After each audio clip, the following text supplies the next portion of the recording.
देख रहे हैं आज तक और आपके साथ मैं हूं शशि तुषार शर्मा। सबसे पहले हम बात करेंगे बंगाल की। आपको बता दें कि 10 मार्च को ममता बनर्जी ने नंदीग्राम से अपना पर्चा भरा था और आज बारी है उनके सियासी प्रतिद्वंदी शुभेंदु अधिकारी की। आज शुभेंदु नंदीग्राम से अपना नामांकन दाखिल करेंगे और साथ ही में मौजूद होंगे उनके 3 और केंद्रीय मंत्री।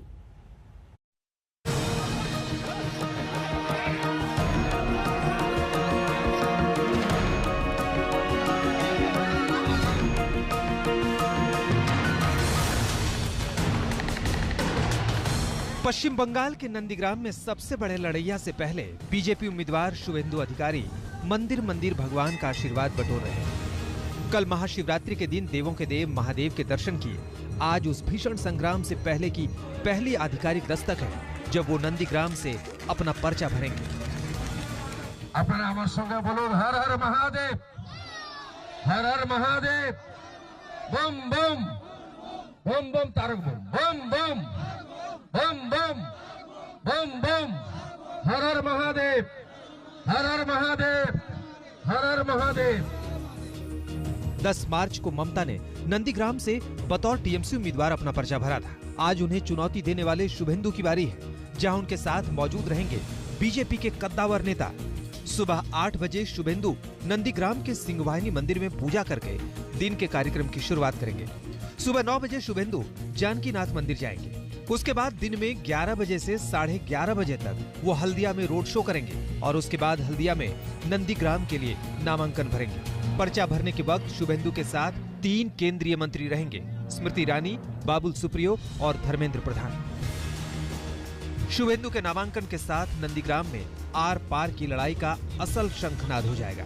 ममता बनर्जी पीएम मोदी और अमित शाह को बार बार बाहरी बता रही है और खुद को नंदीग्राम की बेटी, लेकिन शुभेंदु उन्हें बाहरी बताकर नंदीग्राम के संग्राम में अपनी जमीन मजबूत करने की कोशिश कर रहे हैं। আপনাদের কাছে বলবো আমি বারবার আসবো, নন্দীগ্রাম আমার হচ্ছে একটা লাকি জায়গা। 2016 ইলেকশনের আগে আমি নন্দীগ্রাম থেকেই আমি আমার ইলেকশন ঘোষণা করেছিলাম कि जय बोल रहा है पब्लिक, इधर भाजपा का कैंडिडेट जीतेगा, ममता बनर्जी हारे। 2016 का विधानसभा चुनाव शुभेंदु ने नंदीग्राम से ही लड़कर जीता था, लेकिन तब पार्टी तृणमूल कांग्रेस थी। आज वो बीजेपी के प्रत्याशी हैं और ममता को हराने का दम भर रहे हैं। और तो और बीजेपी नंदीग्राम के उस घर के बाहर भी अपनी मौजूदगी दर्ज करा रही है, दीवारों को हथियार बनाकर।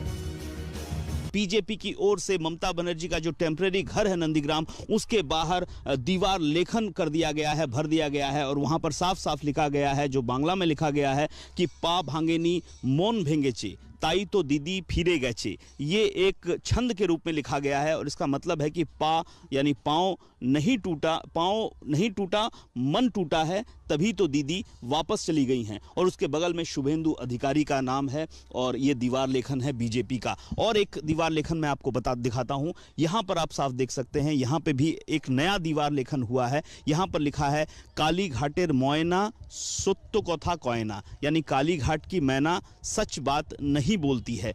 ये भी ममता बनर्जी के घर के ठीक बाहर बिल्कुल ताजा दीवार लेखन किया गया है बीजेपी की ओर से। आने वाले दिनों में नंदीग्राम का महासंग्राम कैसा होगा, ये आप इन तस्वीरों से समझ सकते हैं। इसी नंदीग्राम में नामांकन भरने के बाद ममता घायल हुई हैं और फिलहाल अस्पताल में है।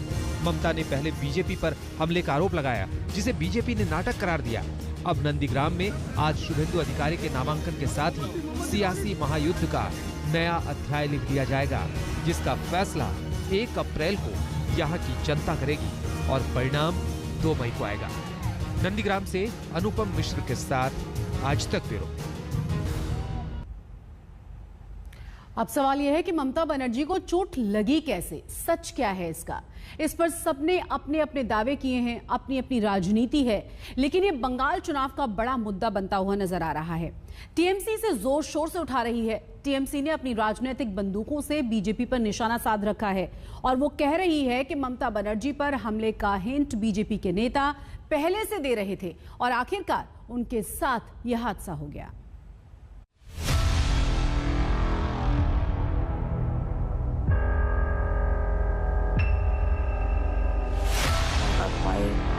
चोट आछे, बोन इंजुरी आछे, लिगामेंटे आछे, केवल माथा एवं चेस्टे खूब पेन होयेछे। पत्थर दिल ही होंगे जो इसे नाटक कहेंगे। इसे नाटक कैसे कह दें? ममता बनर्जी को चोट लगी है और बहुत चोट लगी है। 66 की उम्र कम नहीं होती। गर्दन से लेकर पांव तक वो दर्द में है। उनके चेहरे से ये साफ दिख रहा है। 2-3 दिन वो अस्पताल में रहेंगी। प्रचार में भी निकलेंगी तो व्हील चेयर पर होंगी। এটা ঠিক যে কালকে খুব জোর আমার লেগেছিল এবং আমার হাত পায়ে চোট আছে, বোন ইনজুরি আছে, লিগামেন্টে আছে। কালকে আমার মাথা এবং চেস্টে খুব পেনও হয়েছে। আমি আশা করি 2-3 দিনের মধ্যে আমি আবার নিজের ফিল্ডে ফিরে যেতে পারবো। তবে হয়তো পায়ের প্রবলেম থাকবে, কিন্তু আমি ম্যানেজ করে নেব। আমার মিটিং আমি কিছুই নষ্ট করব না, বাট হয়তো আমাকে কিছুদিন হুইল চেয়ারে করতে হবে, সেটা আপনাদের সহযোগিতা চাইব। एक मुख्यमंत्री के साथ ऐसा होना ये छोटी मोटी बात नहीं है। गहरी चोट लगी है, इसमें तो कोई शक ही नहीं है।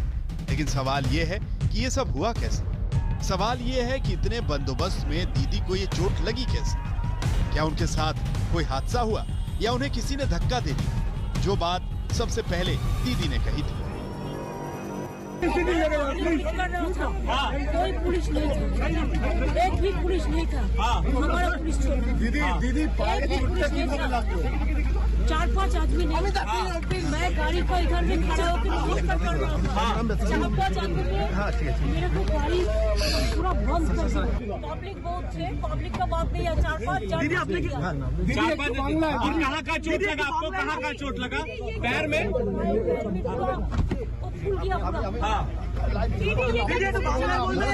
दीदी किसी की साजिश है, किसी की साजिश है दीदी। साजिश है किसी की। वो 4-5 लोग कौन हैं जिनकी बात दीदी ने की थी? क्या धक्का भीड़ की वजह से लगा था या धक्का जानबूझकर दिया गया? धक्का लगा भी था या फिर चलते चलते गलती से गाड़ी का खुला दरवाजा उस लोहे के एंगल से टकरा गया जो सड़क पर लगा हुआ था? उस वक्त क्या हुआ होगा ये हमने भी समझने की कोशिश की है। ममता का काफिला इसी तरफ से गुजर रहा था और ठीक इस जगह पर जब आती हैं ममता बनर्जी तो ऐसे वो दरवाजा खोल लेती हैं और उनका एक हिस्सा बाहर की ओर होता है और दरवाजा खुला रहता है, पांव बाहर रहता है और अचानक ठीक इसी जगह पे, यहाँ पे जो पोल है, ठीक इसी जगह पे ये घटना होती है। अब ये पोल से टकराकर वापस ममता के पांव पे लगा है, उनके हाथ में लगा है या फिर भीड़ की वजह से लगा है, ये साफ नहीं है। लेकिन आपको बता दें कि उस वक्त भीड़ भी थी। 2 तरह के बयान सामने आ रहे हैं। एक बयान के मुताबिक ये जो पोल है इससे दरवाजा टकराया है और ममता को चोट लगी है। दूसरा जो बयान है कि भीड़ की वजह से दरवाजा टकरा गया है और ममता को चोट लगी है। If the door has hit a pillar, then there would be a scratch in the dent or scratch. But nothing is like that. Around this spot. There is nothing. And enter in the door, there is no scratch, no dent. So how a pillar can? How the door was hit by a pillar? Actually, the door was hit by some few person who pushed it from behind. अभी सच सिर्फ एक है, वो ये कि दीदी को चोट लगी है। चोट कैसे लगी इस पर सबके अपने अपने दावे हैं। किसी ने कहा धक्का दिया गया, किसी ने कहा भीड़ से चोट लगी, किसी ने कहा उन्हीं के लोगों की गलती से चोट लगी, किसी ने कहा साजिश हुई। टीएमसी को शक क्यों है इसकी क्रोनोलॉजी समझा दें। टीएमसी का कहना है कि 8 मार्च को बंगाल बीजेपी अध्यक्ष ने एक पोस्ट में ममता बनर्जी को घायल होते दिखाया था। 9 मार्च को चुनाव आयोग ने पश्चिम बंगाल के डीजीपी को बदल दिया। 10 मार्च को बीजेपी के एक सांसद ने पोस्ट किया था कि आप समझ जाएंगे शाम के 5 बजे के बाद क्या होगा। और कल शाम 6 बजे दीदी के साथ ये हादसा हुआ। क्रोनोलॉजी समझ लीजिए। मार्च 8 तारीख बीजेपी के बंगाल के अध्यक्ष ने एक पोस्ट किया था, ममता बनर्जी को घायल होते दिखाया। मार्च 9 तारीख सवेरे इलेक्शन कमीशन ने वेस्ट बंगाल के डीजीपी बदला। क्रोनोलॉजी समझ लीजिए। मार्च 10 तारीख एक बीजेपी सांसद 5 बजे पोस्ट किया था, आप समझ जाएंगे शाम के 5 बजे के बाद क्या होने वाला है। और कल 6 बजे नंदीग्राम में ममता जी के साथ ये हादसा हुआ। I think Election Commission is taking the matter very casually. It's not a casual matter. It's not a case of only 307. 302 could have been done. So it was an attempt to murder. As a candidate, I am complaining. The moment the DG was changed, only after within 24 hours this thing happened. Will you be filing an FIR? Yes, I have already filed. दीदी की चोट पर यह लड़ाई चुनाव आयोग तक पहुंच गई। टीएमसी भी चुनाव आयोग के पास पहुंची और बीजेपी भी। टीएमसी ने शिकायत की कि दीदी पर हमले की पहले से आशंका थी, आयोग इस हमले को हल्के में ना ले। बीजेपी भी कह रही है कि इसकी जांच हो। इतनी पुलिस और सुरक्षा के बाद चोट कैसे लगी? दूध का दूध और पानी का पानी होना चाहिए। कोलकाता से चित्रा त्रिपाठी और नंदीग्राम से सूर्याग्नि रॉय के साथ अनुपम मिश्रा, आज तक। देश की आजादी की 75वीं सालगिरह आने पर अब 75 हफ्ते बाकी हैं। पीएम मोदी आज से आजादी के अमृत महोत्सव की शुरुआत करने जा रहे हैं। ये दिन इसलिए भी खास है क्योंकि आज ही के दिन महात्मा गांधी ने साबरमती से दांडी यात्रा की शुरुआत की थी। पीएम मोदी अमृत महोत्सव से पहले कार्यक्रम में साबरमती से दांडी यात्रा को रवाना करेंगे। 12 मार्च 1991 साल पहले इसी तारीख साबरमती के संत ने दांडी यात्रा की शुरुआत की थी। बापू की यात्रा साबरमती आश्रम से शुरू होकर नवसारी के एक छोटे से गांव दांडी तक गई थी। 12 मार्च 2021 दांडी यात्रा की सालगिरह के साथ आज की तारीख एक और मायने में बेहद अहम है। आज से 75 हफ्ते बाद देश अपनी आजादी का 75वां सालगिरह मनाएगा। इस मौके पर प्रधानमंत्री मोदी आज से आजादी के अमृत महोत्सव की शुरुआत कर रहे हैं, जो आजादी की 75वीं सालगिरह तक जारी रहेगी। पीएम मोदी आज गांधी आश्रम से दांडी मार्च को हरी झंडी दिखाकर रवाना करेंगे। ऐतिहासिक दांडी ब्रिज से होकर गुजरती हुई यात्रा 23 दिन बाद खत्म हो जाएगी। आपको दिखाते हैं, ये वही ऐतिहासिक दांडी ब्रिज है जिसके ऊपर चलकर गांधी जी ने अपने साथियों के साथ देश की आजादी के लिए नमक सत्याग्रह का आंदोलन किया था। यहाँ पे आप देख सकते हैं, ये प्रधानमंत्री नरेंद्र मोदी के जरिए आजादी का अमृत महोत्सव जो है उसके तहत ये पूरा कार्यक्रम यहाँ पे आयोजित किया जाएगा। जो 23 दिन के जो दांडी यात्रा है, जिस तरीके से गांधी जी ने निकाली थी उसी तर्ज पर ये यात्रा निकाली जा रही है। 6 अप्रैल को ये यात्रा दांडी पहुंचेगी। दांडी मार्च तक की यात्रा में बीजेपी और केंद्र सरकार से जुड़े कई मंत्री अलग अलग दिन इसमें शामिल होंगे। 8 मार्च को पीएम मोदी ने इस आयोजन की तैयारियों को लेकर कहा था कि ये स्वतंत्रता संग्राम को जन जन से जोड़ने का उत्सव होगा। आजादी के 75 साल का ये पर्व, आजादी का ये अमृत महोत्सव एक ऐसा पर्व होना चाहिए जिसमें स्वाधीनता संग्राम की भावना, उसका त्याग साक्षात अनुभव हो सके, जिसमें देश के शहीदों को श्रद्धांजलि भी हो और उनके सपनों का भारत बनाने का संकल्प भी हो, जिसमें सनातन भारत के गौरव की भी झलक हो, जिसमें आधुनिक भारत की चमक भी हो। आजादी के इतिहास में नमक सत्याग्रह बेहद अहम पड़ाव रहा है। इस मार्च के जरिए बापू ने अंग्रेजों के बनाए नमक कानून को तोड़कर सीधी चुनौती दी थी।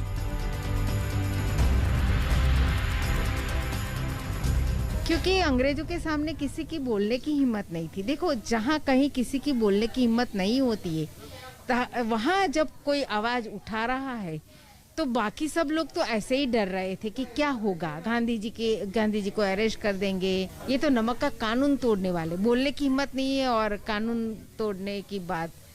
तो ये सब बातें हमें यूं सामान्य लगती है, लेकिन इसके लिए बहुत बड़ी हिम्मत चाहिए जो गांधी जी ने दिखाई। इसी दिन कांग्रेस भी अपनी यात्रा को निकाल रही है। कांग्रेस इस यात्रा को दोपहर बाद निकालेगी, जो कि किसान के लिए बनाए गए कानून के खिलाफ है। किसान और खेती दोनों खत्म कैसे हो, उस तरीके से काले कानून लाए गए हैं, उसके खिलाफ पूरे देश के किसान पिछले 100 दिन से आंदोलन करे, 200 से ज्यादा किसान शहीद हुए। उसी बात को लेके लोगों में जो आक्रोश है उसको हम प्रदर्शित करने का प्रयास कर रहे। केंद्र सरकार अहमदाबाद स्थित गांधी आश्रम के आसपास के परिसर को भी विकसित करने की योजना पर काम कर रही है। आसपास बनी कॉलोनी को दूसरी जगह पर विस्थापित कर करीब 300 करोड़ रुपए की लागत से अंतर्राष्ट्रीय स्तर का गांधी आश्रम परिसर बनाने की तैयारी की जा रही है। अहमदाबाद से गोपी घांगर के साथ आज तक ब्यूरो। और इसी के साथ हम यहाँ रुकेंगे एक छोटे से ब्रेक के लिए। ब्रेक के बाद दिखाएंगे कुछ और अहम खबरें। आप बने रहे हमारे साथ, देखते रहें आज तक।